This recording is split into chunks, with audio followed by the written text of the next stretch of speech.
Halo, assalamualaikum warahmatullahi wabarakatuh. Kembali lagi di channel saya Nyoba IT 4. Ada di bawah ini channelnya. Jangan lupa like, comment, subscribe, dan tombol loncengnya juga ya. Dan jangan lupa share. Oke, thank you guys. Selamat menonton.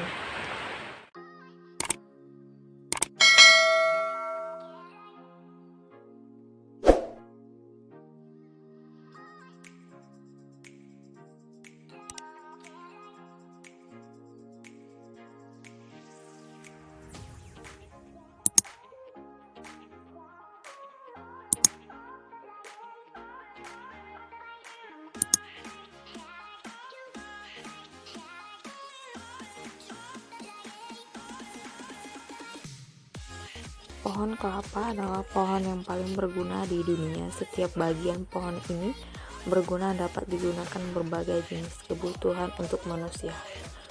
Oleh karena itu, pohon kelapa juga dijuluki sebagai pohon surga. Selain itu, ketangguhan pohon ini tumbuh di berbagai tanah yang ekstrim, membuat pohon ini juga menjadi primadona. Tak heran jika kita sangat mudah menemukan pohon ini di sekitar kita.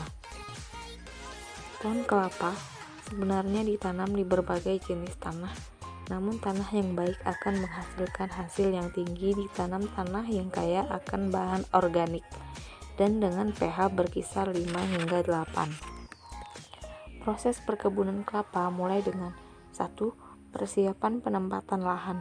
Pada pertanian kelapa modern, pembuatan lahan perkebunan kelapa dibuat berbentuk memanjang dengan parit-parit yang dialiri air. Di antara barisan pohon kelapa, selain berfungsi untuk penyiraman pohon kelapa yang lebih mudah, parit ini juga akan berfungsi sebagai transportasi yang lebih baik, efisien pada musim panen nantinya. Pembagian lahan biasanya ditanami 178 pohon kelapa per 1 hektar, sehingga umumnya diberi jarak 7 hingga 10 meter. Yang biasanya dipraktekkan di berbagai negara. Kedua, pemilihan bibit. Setelah dengan persiapan lahan, selanjutnya pemilihan bibit berkualitas. Hal ini sangat penting untuk hasil yang lebih baik. Perusahaan biasanya mengambil bibit yang sudah berumur 12 bulan dan memiliki minimum 10 cm pada tinggi kerah untuk ditanam di lahan pertanian. Ketiga, irigasi kebun kelapa. Pohon kelapa membutuhkan 200 hingga 255 liter air dalam 4 hari irigasi cekungan akan meninggalkan hasil. Nah, dengan sistem parit seperti ini akan mempermudah penyiraman. Dengan menggunakan alat seperti ini, walau harus merawat pohon kelapa berapa hektar, akan dapat mudah dikerjakan dan tidak memakan lebih banyak biaya. Panen perkebunan kelapa. Kebetulan panen dan umur panen disesuaikan dengan ketentuan perkebunan untuk diambil kelapa yang sudah tua atau kelapa muda. Dalam kasus ini, perkebunan kelapa difungsikan untuk diambil kelapa muda. Frekuensi panennya juga tergantung pada hasil pohon palem. Di kebun yang terawat baik, panen kelapa diproduksi secara teratur dan panen dapat dilakukan secara sebulan sekali. Pohon kelapa akan produktif menghasilkan kelapa hingga 60 tahun dan kehidupan ekonominya sekitar 60-65 tahun. Setelah musim panen tiba, kerja menjalankan gasnya dan memanfaatkan parit untuk alat transportasi kelapa untuk dikumpulkan kemudian dibawa ke pabriknya. Setelah kelapa sudah di pabrik pengolahan, pekerjaan mengupas kulit kelapa membentuk seperti kelapa muda yang disiapkan untuk dihidangkan. Kemudian dikemas lagi untuk diproses dan didistribusikan ke toko-toko dan swalayan. Untuk di daerah wilayah Indragiri, perusahaan memproses kelapa itu menjadi minyak, minuman, santan, dan lainnya.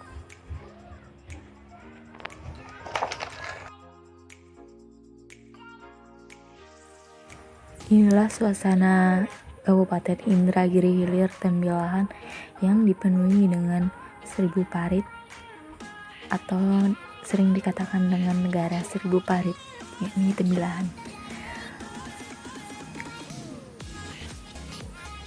Tembilahan juga penduduknya sekarang makin ramai dan dipenuhi dengan banyaknya orang-orang di luar sana yang transmigrasi ke negara ini.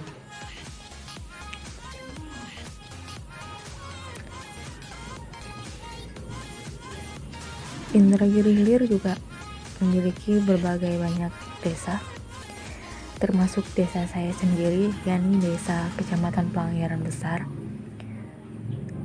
yang terletak di utara, di luar bagian Indragiri Hilir.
Indragiri Hilir dimayoritaskan dengan banyaknya agama Islam dan berbagai suku-suku daerah. Salah satunya suku Banjar. Di kabupaten ini terdapat banyak suku. Suku Banjar, Bugis, Jawa, Melayu, dan lainnya. Tetapi di kabupaten ini terdapat banyak suku Banjar. Salah satunya saya sendiri. Saya dari orang-orang tua saya, semuanya dari suku-suku Banjar yang berasal dari Kalimantan Selatan.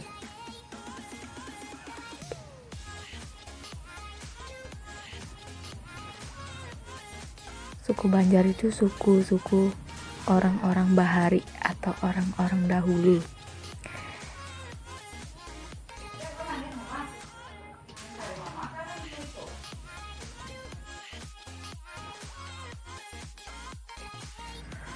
Kemudian inilah suasana PT perusahaan sawit yang ada di daerah kecamatan saya, Kecamatan Planggeran, yang ada di Desa MGI Tanjung Simpang. Ini waktu saya perjalanan ke seberang kampung saya, yakni Kampung Planggeran Kecil, sedangkan saya tinggal di Kampung Planggeran Besar.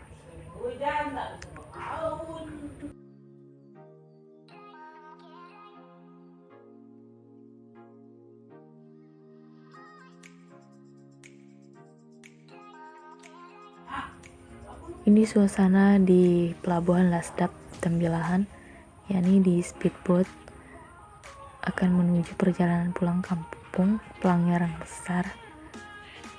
Dan ini jembatan getek di Indragiri Hilir Tembilahan yang mungkin tidak asing lagi bagi orang-orang Tembilahan dan sekitarnya.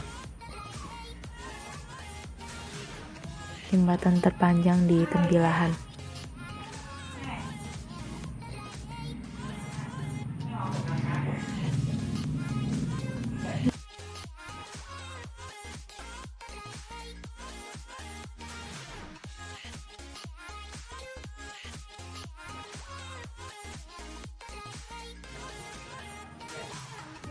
Ini Masjid Al-Huda Tembilahan.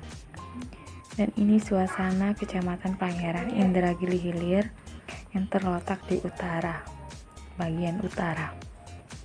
Beginilah suasana kecamatan di kampung saya.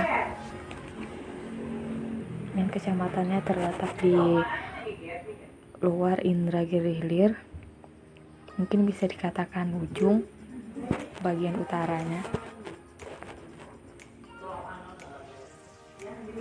Pangeran yang dipenuhi dengan parit-parit juga.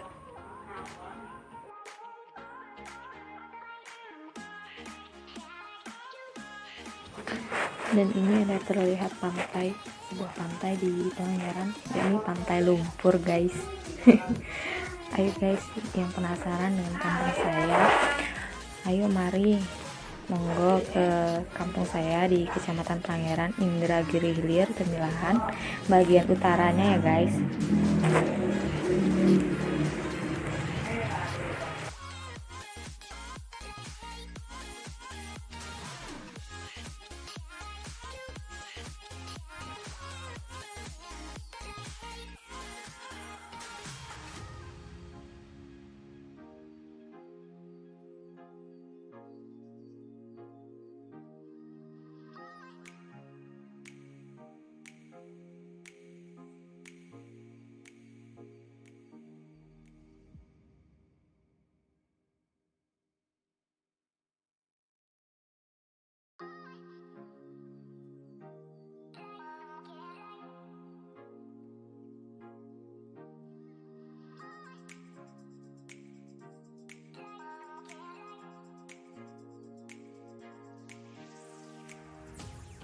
Oke, terima kasih telah menyaksikan.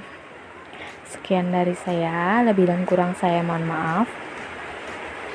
Wabillahi taufiq wal hidayah. Assalamualaikum warahmatullahi wabarakatuh.